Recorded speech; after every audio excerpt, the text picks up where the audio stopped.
waxaan ka dareeyaa waxa weeyaan shacab weynaha degmada Shiikh iyo deegaanada ay xukunto waxay soo doorteen 9 xildhibaan oo matali doona bulshada deegaanka degmada Shiikh maanta wuxuu ahaa kalfadhigii koowaad ee 9 xildhibaan ee degmada loo soo doortay shacabka degmada Shiikh ay soo doorteen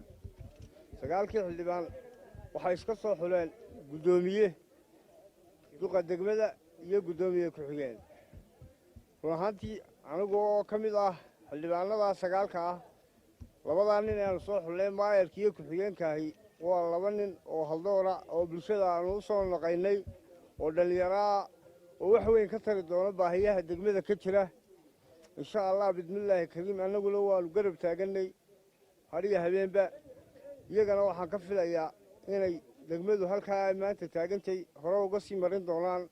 oo meel wanaagsan ay higsan doonaan insha Allah bidmillaahi kariim tiimka iyaga 9 xildhibaan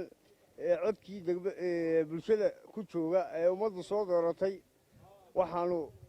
culayska saari doonaa sidii aan uga turtumi lahayn baahiyaha degmada ka jira ee deegaanka iyagu u baahan yahay insha Allah labada nin ee aanu maayarkiyo maayar ku xigeen ka dhiganay waa niman dhalinyaro ah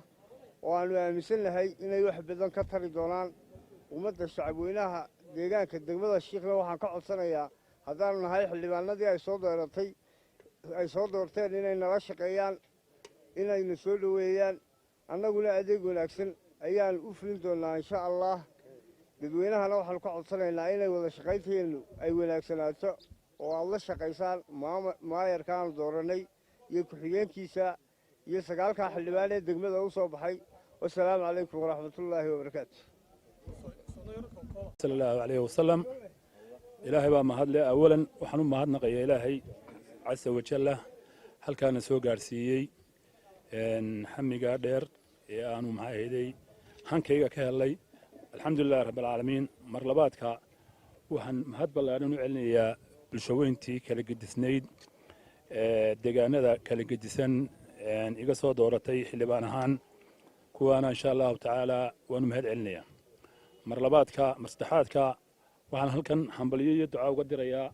xubnaha aanu soo doorannay aqoonyahanka oo ah runtii 2 nin oo dhalinyaro ah iyagana waxaan ugu ducaynayaa insha allahu tacaala xilkaa loo igmaday in ilaahay ku asturo waa 2 nin oo aqoonyahana waa 2 nin oo dhalinyaro waxaan ugu baarigayaa in xilkaa ilaahay u asturo waa hawl fudeed bulshaweynta reer Shiikhna waxaan ka codsanaynaa insha allahu tacaala xildhibaanadeeda cusub insha allahu tacaala inay nala shaqeeyaan waxaanay qabsoomi maayaan inay wax nala qabtaan hareerayska ay taagaan soo dhaweeyaan annaguna si hagar la'aana ayaanu kitaabka gacanta ugu saarnay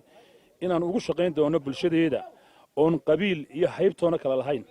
oo maxay ahayd bulsho kaliya oo meel ka soo wada jeegtaa salaamu calaykum waraxmatullaahi tacaala wabarakaatuh